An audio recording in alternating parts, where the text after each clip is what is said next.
নমস্কার বন্ধুরা, মনের চ্যানেলে তোমাদের সকলকে জানাই অনেক স্বাগত। আশা করি তোমরা সকলে খুব ভালো আছো। আজ আমি তোমাদের সামনে বেগুন দিয়ে বোয়াল মাছের রেসিপি নিয়ে হাজির হয়েছি।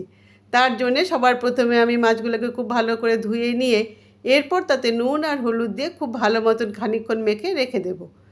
এরপর মাছগুলোকে ভেজে নেবার আগে এর মধ্যে আমি সামান্য একটু সর্ষের তেল দিয়ে দেব, যাতে মাছগুলো ভাজার সময় গায়ে ছিটকে না আসে।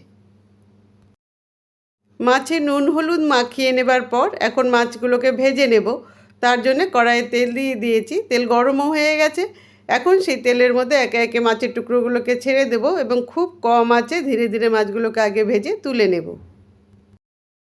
ওদিকে মাছ ভাজা হতে হতে আমি এইদিকে মাছে দেবার জন্য বেগুনগুলোও কেটে নিয়েছি। আর বেগুনগুলো কেটে নিয়ে জলের মধ্যে সামান্য একটু নুন দিয়ে বেগুনগুলোকে চুবিয়ে রেখেছি, যাতে বেগুনের সমস্ত কষ এই জলের মধ্যে বেরিয়ে যায়।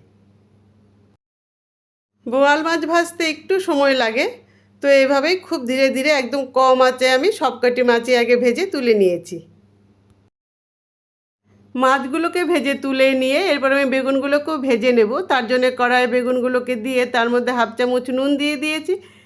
এবার ওই তেলের মধ্যে বেগুনগুলোকে খুব সুন্দর মতন কিন্তু ভেজে নেব। ওদিকে বেগুন ভাজা হতে হতে আমি এদিকে মাছে দেবার জন্য একটা পেস্ট তৈরি করে নেব। তার জন্য আমি এখানে নিয়েছি 3-4 চামচ কালো সর্ষে আর নিয়েছি 5-6টা কাঁচা লঙ্কা। এখানে আমি সবুজ এবং লাল দুটো কাঁচা লঙ্কাই নিয়েছি। তো আমি এখন এই সর্ষে আর কাঁচা লঙ্কা দিয়ে সুন্দর মতন একটা পেস্ট তৈরি করে নেব। বেগুনগুলো খুব সুন্দর মতো লাল লাল করে ভাজা হয়ে গেছে। এখন আমি এগুলোকে তুলে নেব। এরপর আমি বাকি রান্নাটা শুরু করব। তো তার জন্য কড়াইয়ে তেল দিয়ে তার মধ্যে সবার প্রথমে ফোড়ন দিয়ে দেব কালো জিরে। এবার এই তেলের মধ্যে কালো জিরে খানিকক্ষণ একটু ভেজে নেব। এরপর আমি এর মধ্যে দিয়ে দেব কুচনো পেঁয়াজ। এবার এই তেলের মধ্যে কিন্তু পেঁয়াজটাকে খুব ভালো করে আগে ভেজে নেব। এরপর পেঁয়াজ যখন অনেকটাই ভাজা ভাজা হয়ে যাবে তখন আমি এর মধ্যে দিয়ে দেবো একটা টমেটো। আমি এখানে দুটো পেঁয়াজ নিয়েছিলাম আর টমেটো নিয়েছি একটা। এরপর আমি এর মধ্যে দিয়ে দেবো 1 চামচ নুন আর হাফ চামচ হলুদ। এবার নুন আর হলুদ দিয়ে কিন্তু পেঁয়াজ আর টমেটোটাকে আবার বেশ খানিকক্ষণ খুব ভালো মতন ভেজে নেব। যতক্ষণ না এর থেকে কাঁচা গন্ধটা একদম পুরোপুরি চলে যায় ততক্ষণ কিন্তু আমি এভাবেই পেঁয়াজ আর টমেটোটাকে খুব ভালো মতন ভেজে নেব। এভাবে 10 থেকে 12 মিনিট পেঁয়াজ আর টমেটো খুব সুন্দর মতন ভেজে নেবার পর এর থেকে কাঁচা গন্ধটা চলে গিয়ে পেঁয়াজ আর টমেটো যখন খুব সুন্দর মতন সফট হয়ে যাবে তখন আমি এর মধ্যে দিয়ে দেবো বেটে রাখা সর্ষেটা। আর সর্ষেটাকে দিয়ে সামান্য একটু জল দিয়ে পেঁয়াজ আর টমেটোর সাথে ভালো করে একবার মিশিয়ে নেব। সর্ষেটাকে আমি ভাজবো না, সর্ষের কাঁচা গন্ধটা যেন এর মধ্যে পুরোপুরি থেকে যায় তার জন্য এটাকে ভাজবো না, শুধু একবার ভালো করে মিশিয়ে নেব। এরপর যখন খুব ভালো মতন মেশানো হয়ে যাবে তখন আমি এর মধ্যে দিয়ে দেব ভেজে রাখা মাছগুলো। আর মাছগুলোকে দিয়ে এখন পরিমাণ মতন জল দিয়ে দেব। জল দিয়ে এর মধ্যে দিয়ে দেবো কয়েকটা চেরা কাঁচা লঙ্কা। সব কিছু দিয়ে ভালো করে একবার মিশিয়ে নিয়ে আমি কিন্তু এই ঝোলটাকে খানিকক্ষণ এখন ফুটিয়ে নেব।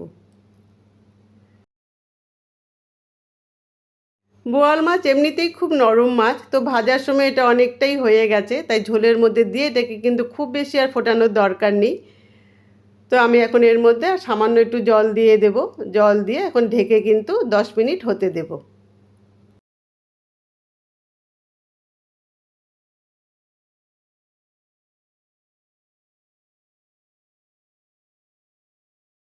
এভাবে ঝোলের মধ্যে মাছ খুব ভালো করে ফুটে ওঠার পর ঝোল যখন অনেকটাই গাঢ় হয়ে যাবে তখন আমি এর মধ্যে দিয়ে দেব ভেজে রাখা বেগুনগুলো।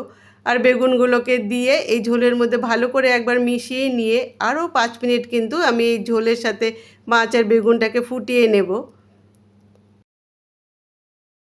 5 মিনিট বাদে এই ঝোলের সাথে সমস্ত কিছু মিলে মিশে যখন খুব সুন্দর একটা গন্ধ বেরোতে শুরু করবে আর ঝোল আরও অনেকটাই গাঢ় হয়ে যাবে তখনই বোঝা যাবে যে এই রান্নাটা কিন্তু হয়ে এসছে। এর থেকে বেশি কিন্তু আর শুকানোর দরকার নেই, কেননা ঠান্ডা হয়ে গেলে এটাই জমে যাবে। আমি আজ এটা বোয়াল মাছ দিয়ে তৈরি করলাম, তোমরা চাইলে কিন্তু যে কোনো মাছ দিয়ে এটা তৈরি করে নিতে পারো। তো আজ তো এটুকুই থাকলো, এরপর আবার তোমাদের সঙ্গে দেখা হবে পরবর্তী রান্নায়। ততক্ষণের জন্য তোমরা সকলে খুব ভালো থেকো, সুস্থ থেকো, আনন্দে থেকো আর স্মাইল উইথ মনের সঙ্গে থেকো। Tata, bye bye.